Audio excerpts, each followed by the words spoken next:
Hey everybody, welcome back to the channel. First off, I just want to thank everybody that is following along. The channel just passed 900 subscribers, so that's pretty awesome. The portfolio is down, but the subscribers keep going up, so that's pretty amazing.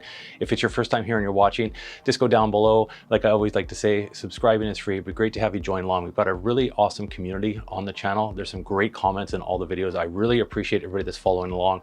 All your comments, I do read them all. I try to respond to them all, and to just really appreciate it. It's so nice to see the channel growing in the past year. But let's just go on to the dividends for the portfolio for the month of June. Now, the TFSA portfolio, I just started it April 1st, 2021. So it's only been going for a little bit, but it is finally nice to see the dividends start to kind of grow. It's nice to see a little bit of a snowball effect on the portfolio. So let's jump in. We'll show you what I've earned in dividends for June.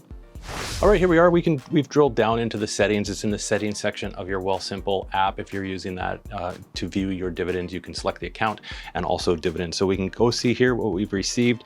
We did have some ones come in July, but we'll give that update obviously after the next month as it comes through.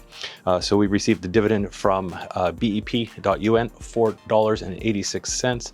RNW, TransAlta Renewables, a dividend of $3.05. Slate Office REIT, a dividend of $3.30. And VDY, this is our Vanguard Canadian High Dividend Yield ETF, 702. That's a nice one to see come through. REI.UN Real Estate Investment Trust, $2.13.